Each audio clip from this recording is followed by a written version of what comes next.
संसार में मनुष्य का विकास शिक्षा से होता है। शिक्षा से उसके अंदर सोचने विचारने की क्षमता जगती है, तर्क जगता है।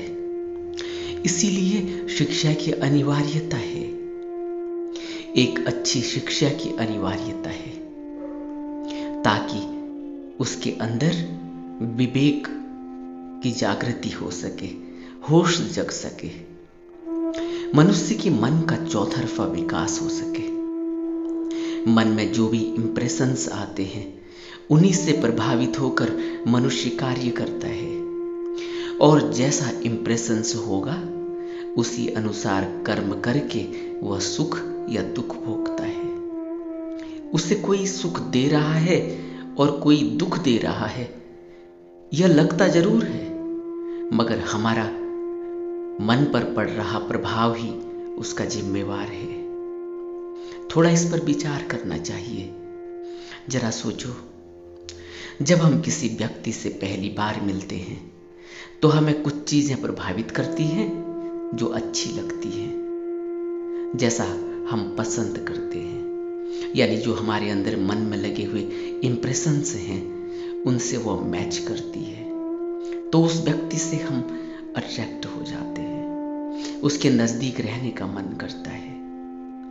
वहीं दूसरी ओर कुछ हमारे अंदर मन में ऐसे इंप्रेशंस हैं जो हमें पसंद नहीं, और जब किसी व्यक्ति में ऐसी आदतें, विचार, व्यवहार दिखाई देता है तो हम उस व्यक्ति से बचते हैं, दूर रहना चाहते हैं।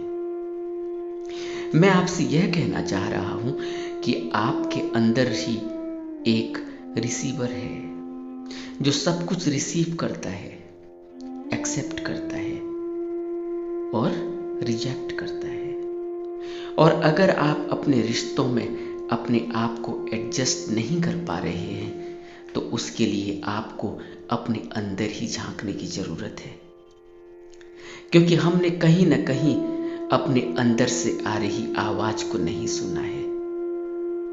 यह एक सीधी सीधी बात है जो हमें जरूर समझनी चाहिए और आत्ममंथन करना चाहिए कि कहीं ना कहीं हमसे भूल हुई है।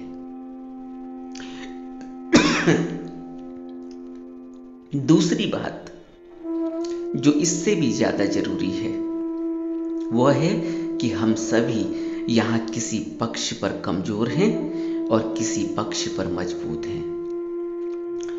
जब हम अपने कमजोर पक्ष के कारण दूसरे के मजबूत पक्ष की वजह से उसको भरना चाहते हैं तो हमें कंप्रोमाइज करना पड़ता है, और यह कंप्रोमाइज एक वक्त के बाद हमें आत्मग्लानि दे देता है, पीड़ा और दुख देता है, और हमारे रिश्ते खराब हो जाते हैं।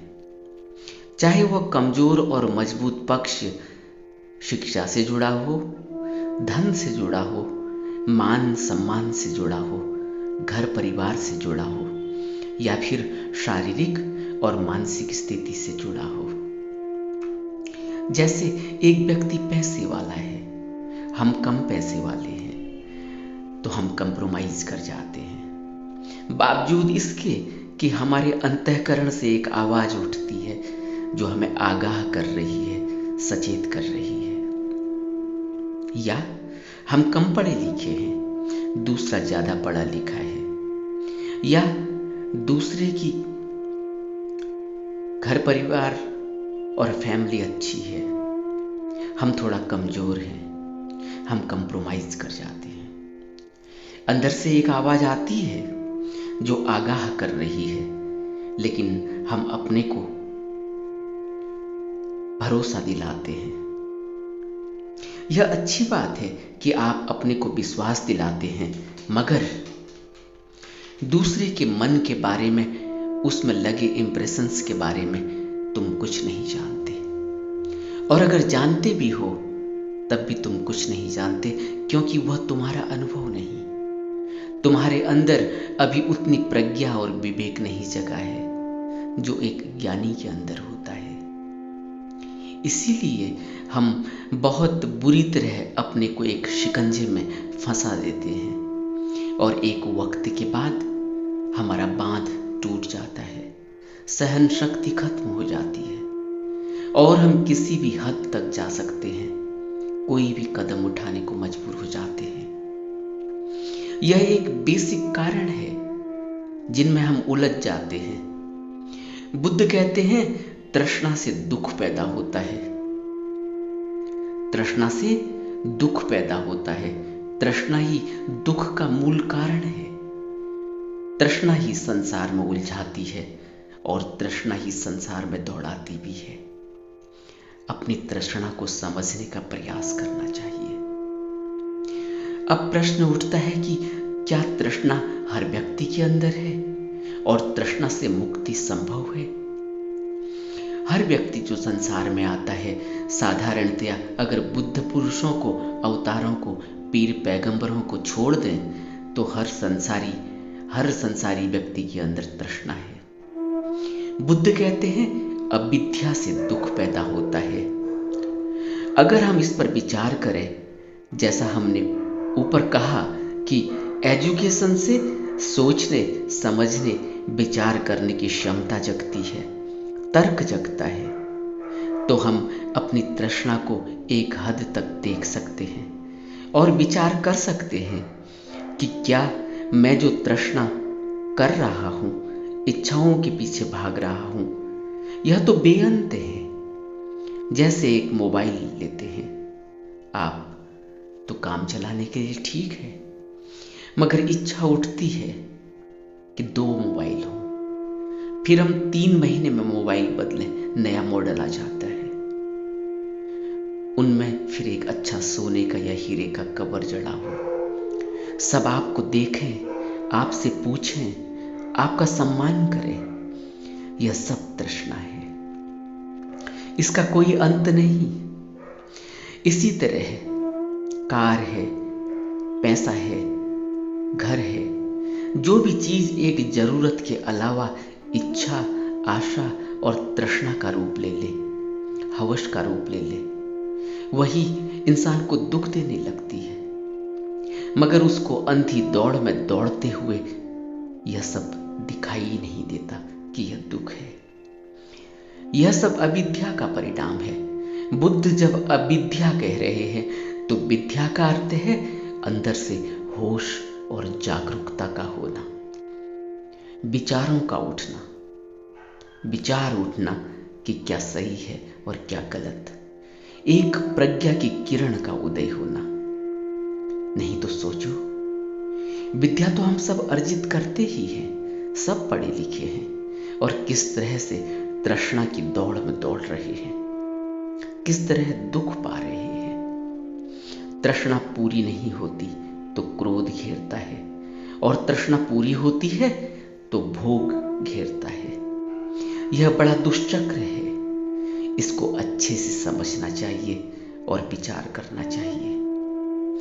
अगर विद्या लेने के बाद भी हमारे अंदर विचार नहीं उठा, अच्छे और बुरे का भाव नहीं जगा, हमारे अच्छे और बुरे को की तुलना करने की क्षमता हमारे अंदर नहीं आ पाई और अंधे की तरह संसार में ठोकर खाते रहे तृष्णाओं के खातिर, तो हमारी एजुकेशन का क्या फायदा।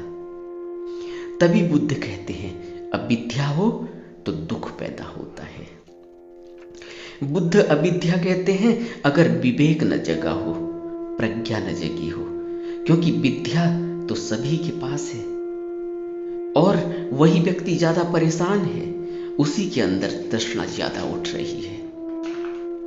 यही तृष्णा हमारे रिश्तों पर प्रभाव डालती है। हम रिश्तों के लिए वक्त नहीं दे पाते। सोचो, अगर हम एक फूल का पेड़ लगाएं जो हमें बेहद पसंद है, जिसकी खुशबू बहुत अच्छी है और हम चाहते हैं कि यह फूल जब खिले तो हमारा आंगन महक जाए, पूरे घर में, घर के आसपास इसकी खुशबू महके, यह हमें खुशी देता रहे, तो हमें उस पेड़ पर मेहनत करनी होगी, उसको रोज रोज पानी देना होगा, अपने प्यार से, पूरे मन से उसे सींचना होगा, उस पर बाड़ करनी होगी, उसको धूप, गर्मी और बारिश से बचाना होगा, उसको खाद देनी होगी। धीरे धीरे वह पेड़ बड़ा होगा और जब फूलों का मौसम आएगा तब वो महक जाएगा, उस पर फूल लगेंगे, वो खिल उठेगा। रिश्ते भी इसी तरह होते हैं। हमें वक्त देना होगा, हमें एक दूसरे को समझना होगा। रिश्ता एक दिन में नहीं बनता, पूरी जिंदगी लग जाती है। रिश्ते के लिए कुछ त्याग भी करना होता है। रिश्ते प्यार की नाजुक डोर से बंधे हुए होते हैं और प्यार में देना होता है, देने की भावना होती है। प्यार के लिए बहुत कुर्बानी देनी होती है। प्यार कोई अपेक्षा, कोई एक्सपेक्टेशन नहीं रखता। एक दूसरे को समझना होता है, उनकी आदतों में एडजस्ट करना होता है, एक दूसरे का दिल से सम्मान करना होता है। प्यार में कोई छोटा बड़ा नहीं होता, कोई अहंकार नहीं होता, कोई अहम नहीं होता। रिश्तों को बनाने के लिए बड़ी सहन शक्ति चाहिए और जहां सहन शक्ति नहीं वहां रिश्ता नहीं बन सकता। हमें समझना पड़ेगा कि एक माँ बाप से पैदा हुए दो बच्चों का भी संस्कार, मन अलग अलग होता है। इसीलिए हर मन के साथ भावनाएं जुड़ी हैं, संस्कार, आशा, तृष्णाएं जुड़ी हुई हैं। हमें स्वीकार करना पड़ेगा कि जिस तरह हमारी आदतें हैं, संस्कार हैं, भावनाएं हैं, उसी तरह दूसरे की भी हैं। हमें एक दूसरे के विचारों का सम्मान करना पड़ेगा, नहीं तो रिश्तों में दरार पड़ जाती है। जिस मात्रा में हमारे अंदर अहंकार है और मैं मेरी का भाव है, उसी अनुपात में हमारे पास रिश्ते बसते हैं। रिश्तों के बीच जब भी मैं का भाव आ जाता है तभी रिश्ता टूटने लगता है। आपने देखा है ना, जब कोई प्रेमी नए नए मिलते हैं, नए नए प्रेम में पड़ते हैं, कितना सम्मान है उनके अंदर एक दूसरे के प्रति कि कोई नाराज ना हो जाए, उसको बुरा न लग जाए। कोई अहंकार नहीं है अभी, एक दूसरे को खुश देखना चाहते हैं, अच्छा खाते हैं, गिफ्ट देते हैं, एक दूसरे को बार बार मिलना चाहते हैं, देखना चाहते हैं और कई बार तो घंटों इंतजार करते हैं, फिर भी कोई शिकायत नहीं करते। फिर जब भी रिश्तों में यह भाव आता है कि मेरे ऊपर थोपा जा रहा है, मेरे को यूज किया जा रहा है, जहां भी मैं आया फिर रिश्ता धीरे धीरे सिकुड़ने लगता है, एक खिले फूल की तरह मुरझाने लगता है और एक दिन रिश्ता सूख जाता है, टूट जाता है। अहंकार रिश्तों का दुश्मन है। यह एक ऐसी अमर बेल है जिसकी अपनी कोई जड़ नहीं होती, जो रिश्ते रूपी पेड़ से ही अपना भोजन लेता है, फिर उसी को सुखा देता है। कभी आपको शायद ख्याल नहीं आया हो, अब सोचना। इसीलिए हम बुद्ध पुरुषों के समीप जाते हैं तो हमें खुशी मिलती है, क्योंकि उनका कोई अहंकार नहीं, कोई मैं भाव नहीं। आपको अच्छा लगे, बुरा लगे, उन्होंने सत्य ही कहना है, धर्म की ही बात करनी है। इसलिए अच्छा लगता है। रिश्तों में भी अगर अहंकार न हो तो रिश्ता पवित्र हो जाता है। हमें अगर रिश्तों को समझना है तो हमें बुद्ध पुरुषों की शरण में जाना चाहिए, उनसे प्यार सीखना चाहिए, करुणा और दया सीखनी चाहिए। आपको पता है ना, बुद्ध के ऊपर कोई हमला करता है, कोई पागल हाथी छोड़ता है, तब भी बुद्ध के अंदर उस व्यक्ति के लिए करुणा है, दया है।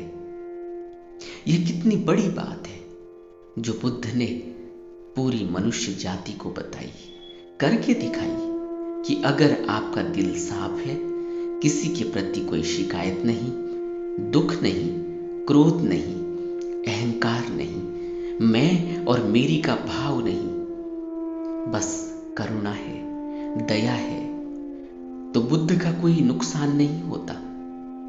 गिरता पहाड़ रास्ता बदल देता है, पागल हाथी नतमस्तक हो जाता है। हमें गहरे में विचार करना चाहिए। बुद्ध पुरुषों के जीवन से सीखना चाहिए कि एक समाज में किस तरह कमलवत रहना चाहिए, प्रेम, करुणा और शांति से जीवन जीना चाहिए।